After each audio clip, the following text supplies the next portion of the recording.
Hello and welcome to the Pregnancy and Fitness webinar. My name is Elena Muzinski, and today we will be reviewing the benefits and recommendations of physical activity during pregnancy, common questions, nutritional guidelines, and sample exercises and routines at the end of the presentation. If you have any specific questions, please hold on to them until the end or type them into the chat as we go along.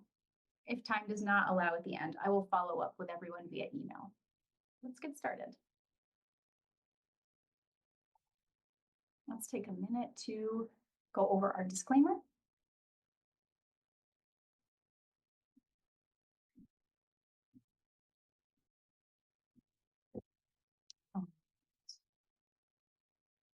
So a little bit about me.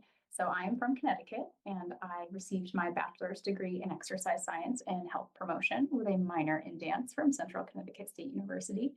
I've been working in the health and fitness field since 2014, and I joined Premise Health in 2017. I enjoy dancing any style for fun. I love all things comics and nerdy and going to Comic-Cons. I love helping people reach their potential and seeing those we work with flourish and improve their overall well-being. I took an interest in pregnancy and fitness when a few of my clients during COVID became pregnant and wanted to continue training with me. I wanted them to feel comfortable training with me, and I wanted to feel comfortable training with them. So I went and got my pre- and postnatal fitness specialist certification. This presentation will cover what I review with my clients and the overall guidelines for fitness during pregnancy. So there's this attitude that when you're pregnant, your job is to sit back, relax, and have a baby. There's been instances of mothers struggling with mommy guilt or dealing with well-wishers who panic when you pick up a box or move a chair. Even though those concerns usually come from a place of love, those misconceptions can sometimes end up doing more harm than good. Exercise has proven benefits for mothers and children. So here's what the ACOG says, which is the American Council of Obstetricians and Gynecologists. They recommend that pregnant women follow a workout regimen that aims for at least 20 to 30 minutes of moderate intensity exercise per day, most or all days of the week, and adjusting as medically indicated. And while pregnant, we want to aim for maintenance rather than gains, keeping safety at the front of our mind. However, women who begin exercising during pregnancy can start with about 5 to 15 minutes of physical activity and gradually increase over time. So let's review some benefits for mom. Some benefits from exercise that we see are things like minimizing excess weight gain. So gaining more than the recommended amount of weight isn't just an issue for postpartum weight loss. The more weight a woman gains outside of the recommended range, the more she puts herself at risk for pain and injury, which can make for a pretty tough 9 months and contribute to a slower postpartum recovery. It also reduces risk of gestational diabetes. So pregnant women who have never had diabetes before, but who develop high blood sugar levels during pregnancy are said to have gestational diabetes. It occurs in nearly 10% of pregnancies. In addition to putting the mother at greater risk of developing diabetes in life, it also could cause the baby to put on extra weight, especially in the upper body. This may increase the need for a C-section and puts the baby at increased risk for low blood sugar and breathing problems after birth.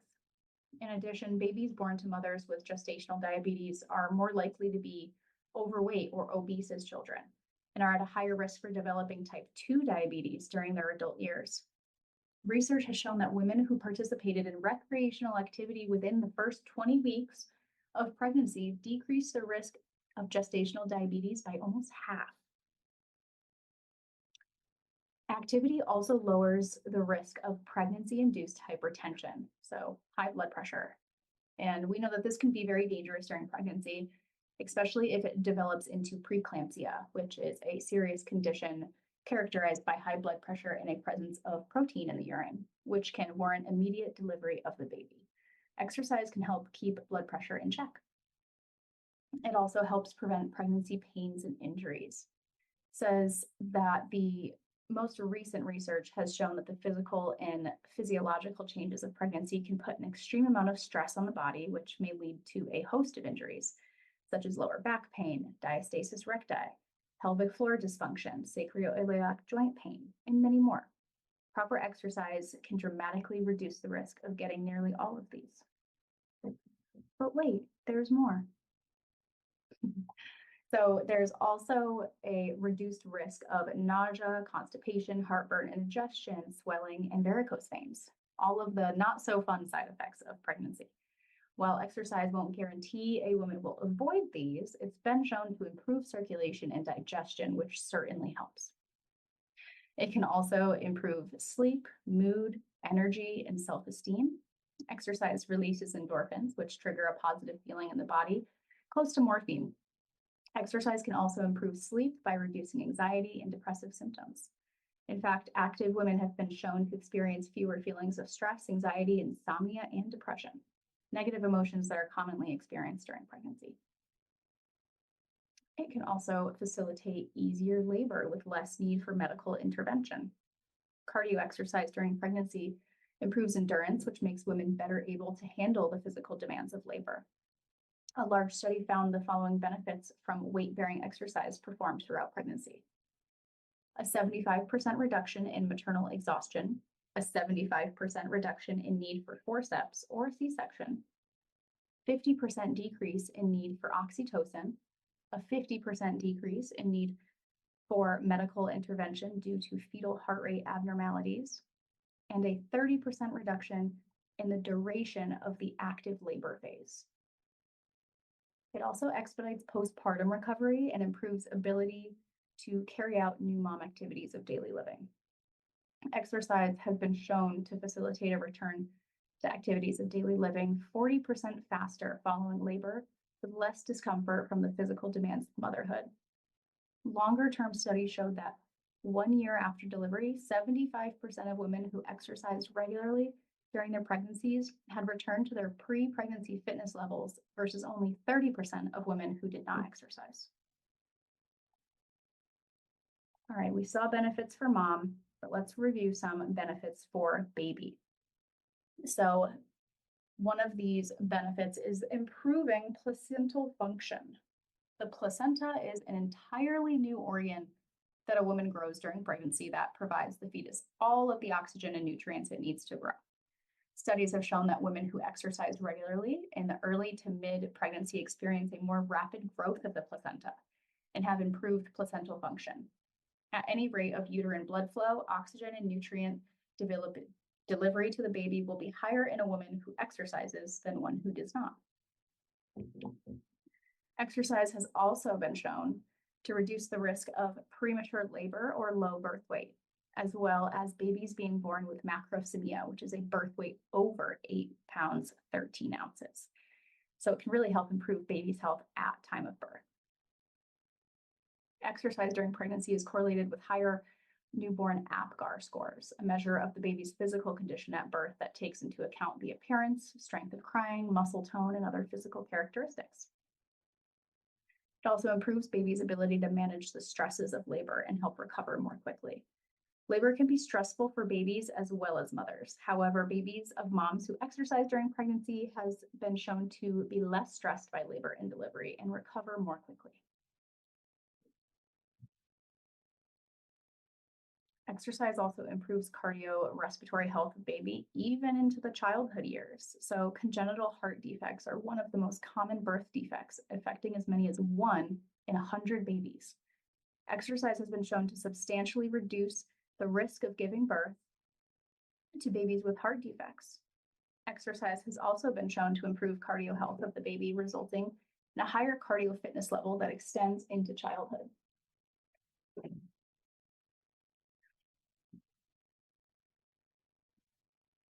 Some longer-term studies have shown that babies born to mothers who exercised regularly during their pregnancies maintained lower fat and weight levels as children.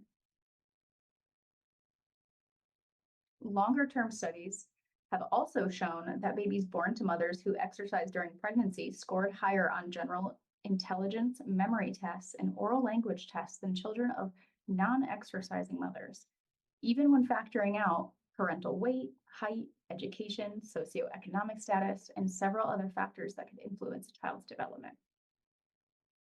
So to summarize, 9 months can have a lifetime impact, and this is definitely something every child deserves. So you may have a great baseline as far as nutrition goes, or maybe you have no idea and you've never tracked a calorie a day in your life. So protein is the most important of what I believe is one of the most important macronutrients out there, especially when growing a baby. There are 3 of those macronutrients that are required in large amounts. So let's break them down. Protein is needed to help make new cells in the body and is extremely important if your goal is to build or maintain muscle mass or grow a child. The FDA recommends adults consume about 50 grams of protein per day based on that 2,000 calorie diet. But with recent studies and research coming out, it might be a little bit low for individuals looking to increase or maintain muscle mass. So recent studies have shown optimal protein intake of 0.6 to 1.2 grams per pound of body weight. You'll want to calculate this based on your pre-pregnancy weight. Most people will fall in the 0.6 to 0.8 grams pound per body weight fats. Your body fat intake can range from 15 to 35% of your daily caloric intake. A good place to start is usually right in the middle of that, which is about 25%. But if you're someone who enjoys more fats compared to carbs, you can go to the higher side. Well, if you prefer carbs, stick with the lower end of that range. Remember that healthy fats are extremely important for hormone function, especially in women. More fat intake does not equate to higher body fat when total calories are controlled. So do not fear fats, especially in pregnancy. So last but certainly not least, leaves us with carbohydrates. And I would like to start off by saying that carbs tends to have a bad reputation in general, but consuming carbs will not alone increase your body fat. There is no optimal carb intake, and it's going to depend mostly on your food preferences and your calories left after factoring both your protein and your fats. So remember, at the end of the day, calories are always considered king when it comes to gaining or losing weight. We all know there's lots of misinformation out there regarding nutrition, and you've probably experimented with different diets or methods, but the method most people prefer is called flexible dieting or flexible eating. We define flexible dieting as an individualized science-based method that allows you to consume the foods that you enjoy while reaching your goals. In essence, you are mindfully eating without putting any hard restrictions on your food consumption. You are fueling your body with foods that it needs to function properly, but also with the foods that you personally enjoy eating. Even just using flexible dieting methods short term can educate you on proper portion sizes and ultimately sets you up for dietary success in the long term. So flexible dieting, you want to focus on consuming whole foods, healthy foods, looking at portion sizes and portion control as well, looking at labels, making sure that you are being aware of what you're eating. And slowly those habits become compounded over time, and then it just becomes easier and becomes normal. A lot better than having to restrict or worry about anything like that. So now that we completed our little nutrition overview, let's dive into what the current recommendations are for pregnancy. And just keep in mind that these are just recommendations. So you do not need to track calories, macros, or anything like that while pregnant. For some women, if you come from a very strong fitness background, it can maybe take some stress out of eating. But if it increases your stress or is something that you do not want to do while pregnant, you do not need to do it. If you want guidelines as far as caloric intake while pregnant, here's what the Academy of Nutrition and Dietetics recommends. So for the first trimester, you don't need any additional calories. So you don't have to eat for 2 just yet, though you totally can. Second trimester, about 340 calories above baseline. Third trimester is 450. And then breastfeeding, which is actually when you need to maintain the most amount of added calories into your diet. So that's about 500 calories.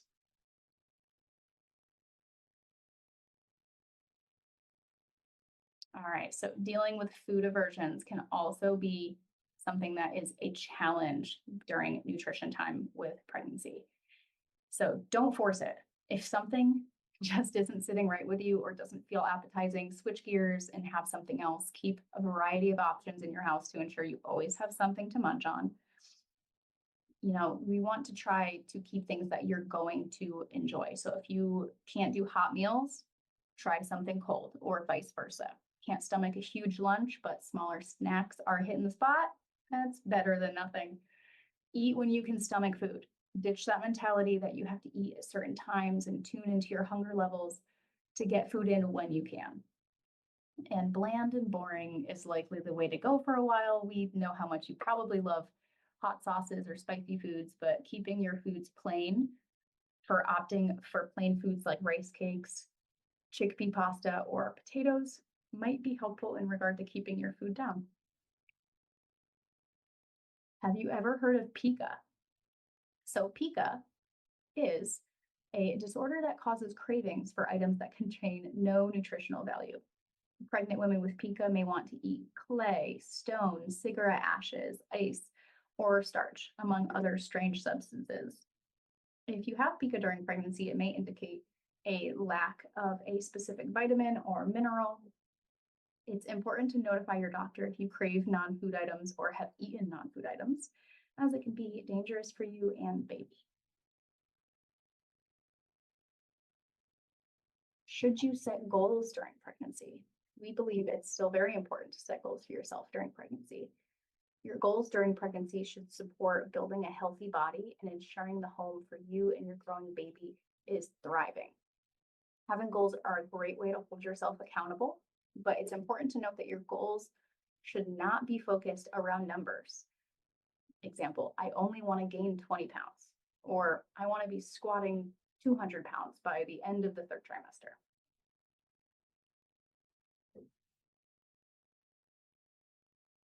So here are some sample goals for each trimester.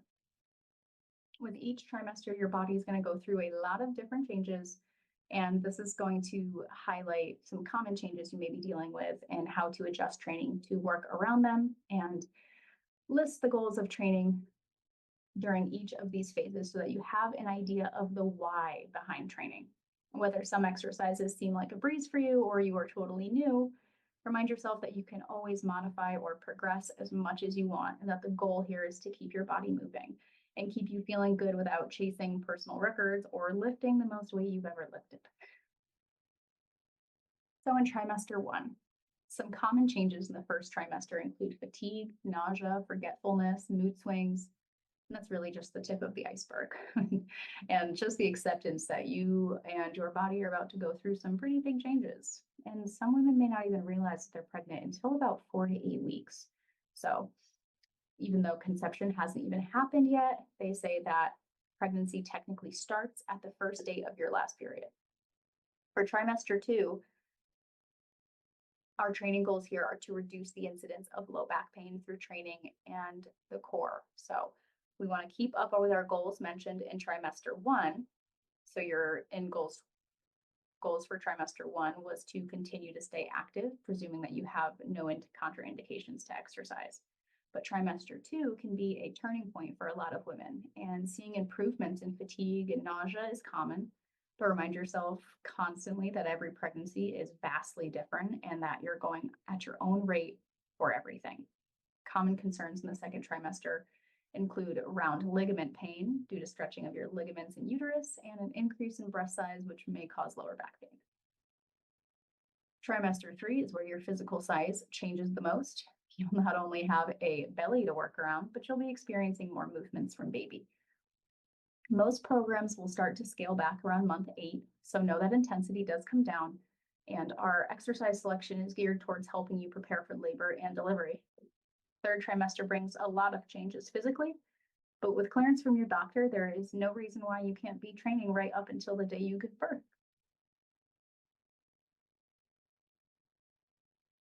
So what's actually safe while pregnant? So it's important to note that the current research supports exercising while pregnant for healthy mom and baby. You may have heard a lot of information that shunned upon exercising while pregnant.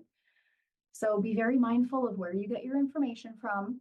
If your grandma is worried, or you're seeing a trend on TikTok, or Mary from work told you that you're going to harm the baby, take a second and consider that they're most likely believing some outdated research and that there are more benefits to exercising. some of which we've already reviewed, including preventing weight gain, gestational diabetes, decreasing the risk of high blood pressure, decreasing postpartum recovery time, maintain your fitness, and help with back pain. It says all women with uncomplicated pregnancies should be encouraged to engage in aerobic and strength conditioning exercise before, during, and after pregnancy. Many professional athletes have referred to childbirth as the greatest physical feat of their lives. Yet, conventional guidance regarding exercise during pregnancy tends to focus more on a message of taking it easy to mitigate risk of injury. Ironically, this guidance often has the opposite effect because it truly leaves women unprepared to manage the large stresses placed on their body. The motherhood journey is amazing. It's a transformational period, and we want women to enjoy this time and not just feel like it's something you have to endure. Just as running a marathon requires proper training to be successful and avoid injury, the same is true for pregnancy. So diastasis recti is the separation of the abdominal muscles. And it's important to note that it's a completely normal part of pregnancy. You may have heard about it, or maybe you're fearful of getting it. So clear the air.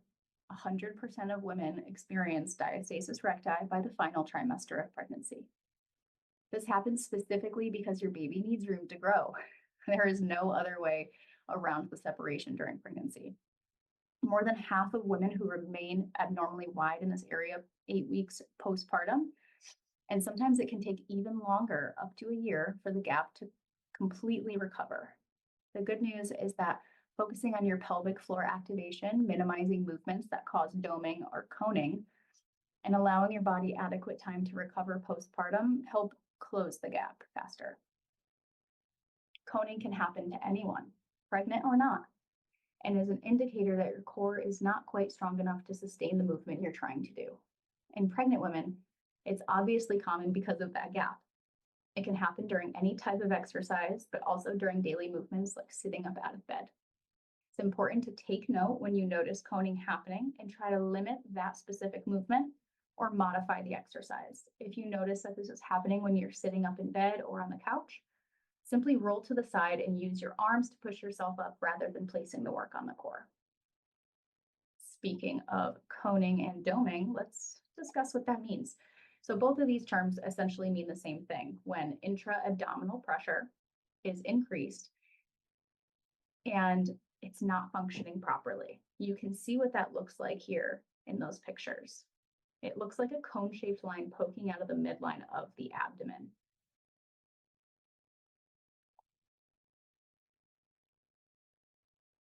All right, so if you're performing an exercise and you start to see that coning happen, what should you do? Be mindful of getting that proper core activation and trying it again and seeing if it's something you can do and perform with more intention correctly. Throughout training, it will be something that comes up and it is different for everyone. There is not a specific movement that is unsafe for everyone, so I encourage you to take videos of yourself performing movements if you're by yourself, or just being aware of what that coning looks like. It happens a lot in movements that require more intra-abdominal pressure. So that's just something you want to be aware of. If you do notice it happening, it's okay. Don't freak out. You have some options. Maybe we need to try to activate the core more properly. Then maybe if that's still not working, maybe we need to regress that exercise a bit and scale it back. If that's still not working, then we need to just swap the exercise out for something else. So it's not something that you have to be scared or nervous about. Just be aware of it and do your best to fix it if you notice it happening. If not, we scale the movement back. And if that no longer works, we swap that movement out for something that does work. So here are some other ways to avoid coning. So avoiding certain exercises that put pressure on your abdominals, like sit-ups and crunches. Instead, try exercises that target your deep core muscles, like pelvic tilts, bird dogs, and modified planks. As you can see at the bottom, we have some pictures here of a bird dog, and we have our all fours pelvic tilt. And then we also want to focus on breathing properly. When exercising, focus on breathing in and out and pulling baby up and in. You can try exhaling throughout the entire exercise movement, or inhaling during the easier part and exhaling during the harder part. So as you can see here, she is breathing in and up and hugging the baby up and in. This is going to be really great to maintain throughout your exercising, breathing through this contraction here. So that's what we call hugging the baby up and in. And it's very, very helpful during any sort of core activation exercise. We also want to practice good posture. So standing straight with your shoulders back, log rolling, which is when you use your arms and you roll to the side to push yourself up, and using pillows while sleeping to help support your underbelly and prevent you from rolling onto your back for long periods of time. Also, you may want to work with a coach. A qualified coach can help you adjust your exercise and movement strategies. They may see something you may not. We also get a lot of questions of what's off limits. So you might think maybe there are specific exercises that are unsafe during pregnancy. Maybe you heard lying on your back, running, jumping, lifting overhead are totally off limits. But the truth is, it's a pretty highly individual question. What's safe for you may be a no-no for someone else, and this will also depend on your individual goals throughout pregnancy. Some athletes who want to remain training during pregnancy will have a vastly different routine than someone who just wants to move around and feel better during pregnancy. Pregnancy itself is so individual and so is training during pregnancy. So we encourage you to stay mindful of your body before, during, and after exercise and consulting with your doctor with specific questions. If something ever makes you feel off in any way or results in any of the complications that we will talk about in the next slide, stop exercising. If you're questioning whether something is optimal for you, err on the side of caution and switch it out for a modification. It's also important to note that on some days, some exercises may just not feel right. A week from now, they may feel totally fine. So assess yourself on a day-to-day basis. And at the end of the day, always do what makes you and your body feel the most comfortable. The next slide reviews contraindications to exercise. If you experience any of these symptoms while exercising, stop exercising and contact your health provider. Better safe than sorry, and always err on the side of caution.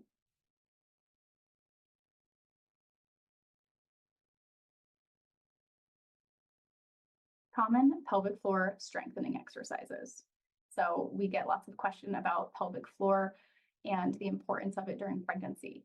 My first tip to everyone that asks us about this is that if you have access and can see a pelvic floor physiotherapist, I highly recommend checking it out, even for one session if you can, as they can be very beneficial. And everyone I know who have been to one say that the benefits very much outweigh any sort of con that there might be.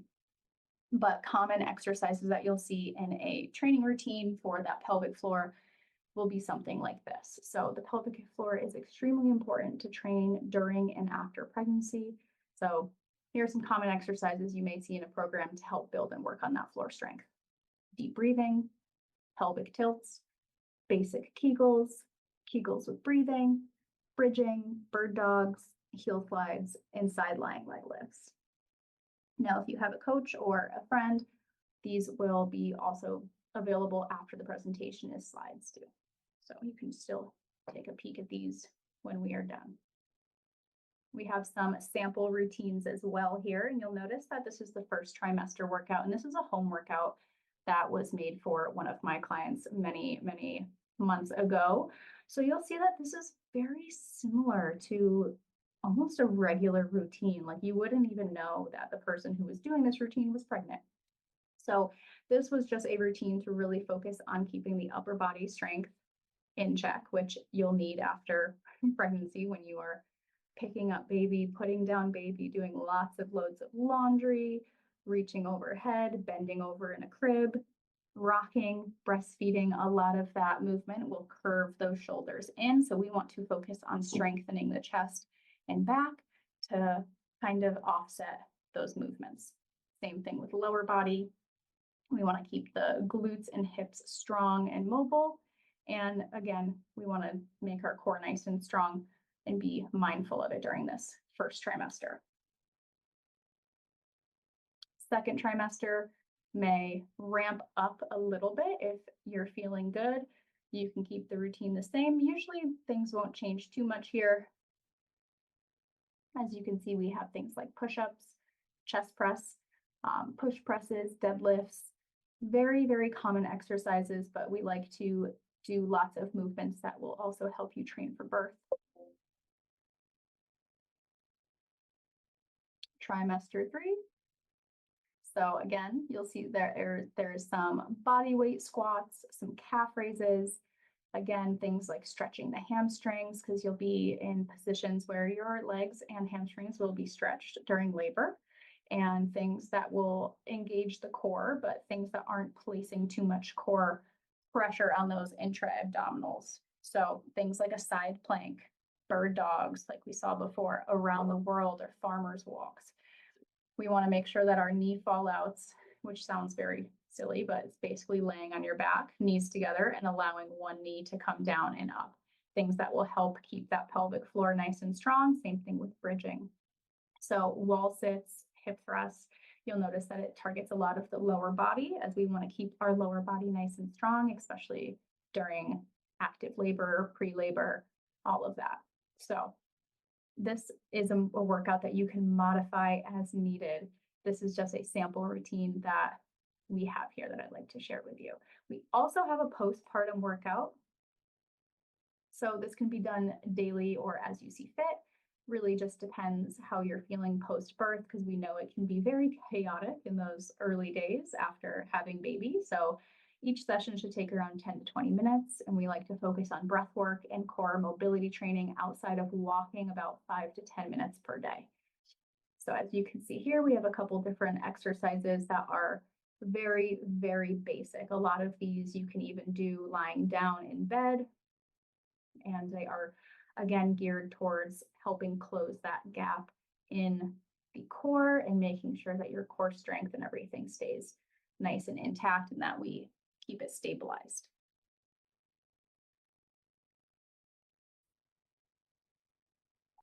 And just to wrap things up, here is our little pyramid of some of the things that we covered today. So going over our nutrition basics, our benefits for baby, our benefits for mom, a little bit of information on diastasis recti and quote unquote off limits exercises, and our setting goals, contraindications, and training while pregnant, postpartum routines, and sample fitness routines as well.